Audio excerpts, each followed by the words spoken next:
Nityanandam. Welcome to this edition of The Real Story. This is Ma Shantananda and you are watching NTV. Today, I would like to take you back in time to those difficult days soon after March 2nd last year. It's hard to believe that it's close to a year now since that black day in the history of Dhyanapitham. So many people have been hurt, so many lives dislodged, so many left without a source of income, just because of the vengeance and jealousy of a few people. Over the past year, Swamiji has borne so many accusations, character assassination, imprisonment, abuse and harassment, all with great dignity and a bright, smiling face. It doesn't take much intelligence to realize that he has been framed. It really doesn't take more than a look, does it, to realize who the victim is and who the culprit is. Soon after the scandal broke out, Swamiji was accused of having abandoned his disciples and the ashram not providing any information. Little did they know the real story. That at the time, the ashram, including Swamiji, didn't know what was going on. The frame-up was so cleverly done that it took the ashram by shock. March 2nd, 2010. A conspiracy unfolds. Paramahamsa Nityananda, an inspirational force for millions, social visionary, spiritual guide, pioneer of the Vedic Renaissance, is attempted to be linked through a video with a South Indian film actress by a scheming disciple. In a matter of hours, the news was everywhere, on internet, in newspapers, on prime-time TV. He has also erupted over an alleged sex scandal involving Swami Nityanand, who has an ashram just outside Bangalore. The Swami was allegedly filmed in a room with a woman in Tamil Nadu. People then attacked the ashram, while his followers say that the video is a conspiracy. Before we continue with this story, we have to tell you a little bit about this organization called Dhyanapitham, the seat of meditation. That's really what it is. It's made up of a group of seekers who got together to learn under the guidance of an enlightened master whose only vision was to bring about world peace through enlightenment. All we knew was the language of spirituality, meditation, yoga and service. Suddenly, we were thrown into this spiral of sex, lies, slander and violence. Something that seemed to have come out of a bad action movie. While we were still reeling from the shock and outrageousness of it all, we were being literally attacked from all quarters. Swamiji's very life was under threat. Nityananda became the center of a raging sex scandal that stunned his followers worldwide. His ashrams were stormed by unidentified people. His unarmed disciples attacked.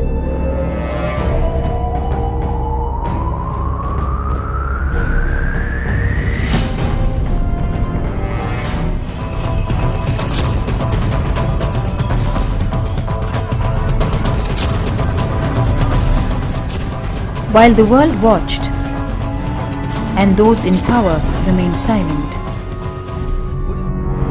In a relentless assault, more groundless allegations of rape, cheating, unnatural offense, criminal intimidation, and hurting religious sentiments were slapped down on Nityananda, putting his followers in a fierce psychosis and the public in great confusion.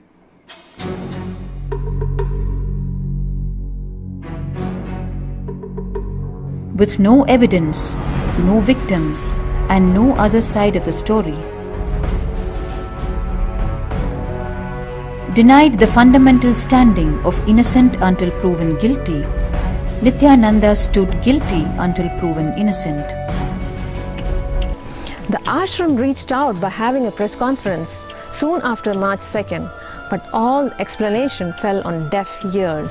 The media just loved the scandal, the sensation of the scandal, not realizing that many lives were being destroyed in the process.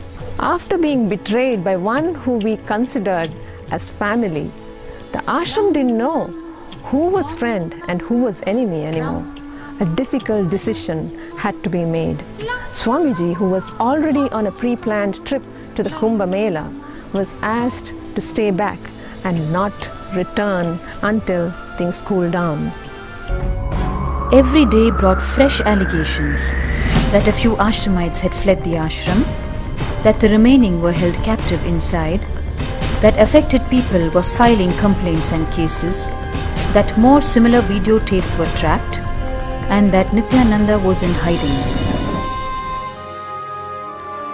Nityananda was attending the Mahakumbh Mela in Haridwar at the time the sting operation against him was launched.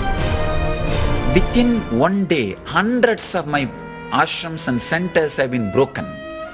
Many centers, see, only few are ashrams, many centers are run by devotees. Their houses are broken. My 20 lakh disciples in South India feel orphans. Suddenly we feel like orphans. The media accused Swamiji of absconding. However, when he did talk to them, he was misquoted, adding to the sensationalism. Cooperate with them. I am completely going to cooperate legally, socially, and I am going to face media. I am facing you. My last question.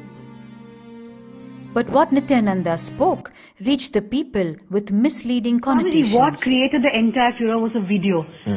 Was it you on the video? Few things I wanted to talk about it.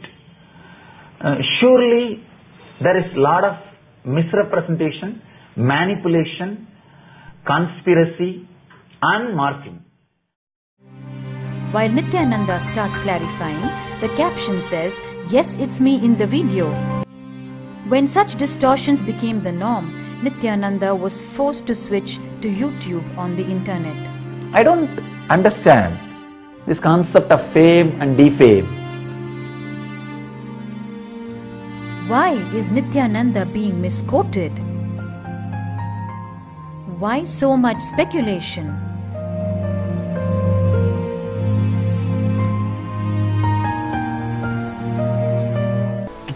With threats flying in the air, attacked by the media both at the ashram and also wherever Swamiji went, there was no other go but for us, disciples and the lawyers, to step in and tell Swamiji to lie low until the legalities were settled.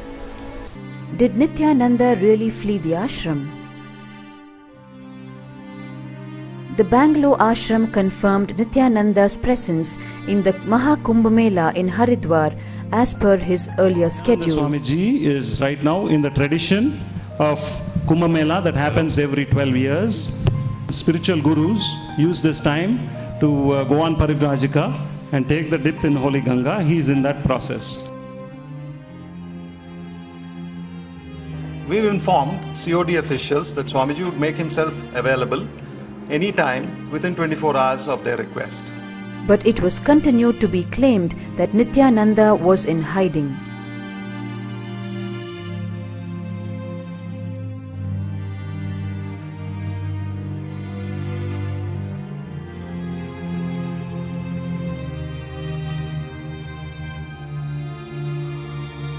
Was Nityananda in hiding or right there at the Kumbh Mela? Media reports from two South Indian states, Karnataka and Tamil Nadu, claim that Swamiji Paramahamsa Nityananda is missing. But the Swamiji is very much in Haridwar attending the Kumbh Mela and speaking to Times Now. Why did Nityananda not return to the ashram? Swamiji is wanting to be here and talking to you all. We are concerned about his security. His very security is at risk. We cannot, at this stage, be assured of his safety, of his security. But let me be very, very clear. Categorically, Swamiji wants to be here He wants to talk. But we are concerned, we are really concerned about his security. Why the Swamiji has not come in the open to explain his deeds. But that may not be possible at all with the kind of threats people are posing against him. That's true. Certainly, I'm sure there is a certain risk for the Swami to just, emerge into this. You at one point are asking the Swamiji to come out in the open to explain his act and his behavior and his conduct, but at the same time you're threatening him by saying that if you come, you know what we're going to do to you. If people have an objection to his behavior, Yes. How do they feel justified about their own behavior against him? Exactly. There's nobody to tell the people about this, because media, our media, which is expected to improve people's lives, seems to be worsening it. Our media is taking a 5-minute clip and expanding it and making the only substantial business it does in a day is to stream actually escapades of this individual for the entire day. So therefore the bigger culprit would be not just, assuming that these acts are despicable. You will have to label the media's conduct as even more despicable then. As you all know, our fears were not unfounded. The threat was no ordinary threat.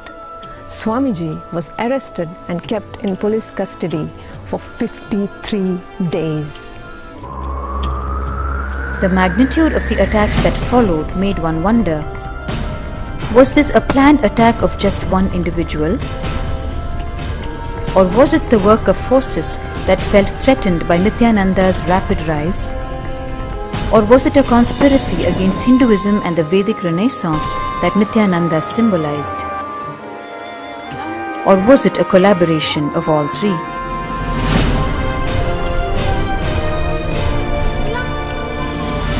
On 21st April 2010, Nityananda was arrested for interrogation on over 19 offences he had not committed.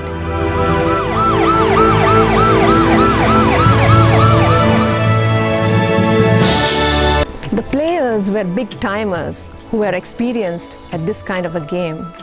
We were still novice at these kind of games and threats that came along with becoming a huge organization. As you can see today, a year later, millions of people are flocking to Swamiji for his guidance. True seekers have recognized him for who he really is, an incarnation who will guide them to enlightenment. Today, people are coming in big numbers, both here at the ashram and also virtually through the internet. It is important to protect Swamiji's life so he could be available for the millions of seekers around the world. Having said that, I would like to end this episode of The Real Story knowing that you understand why he had to be away during those difficult months. Thank you for joining us on this edition of The Real Story. Nityanandam.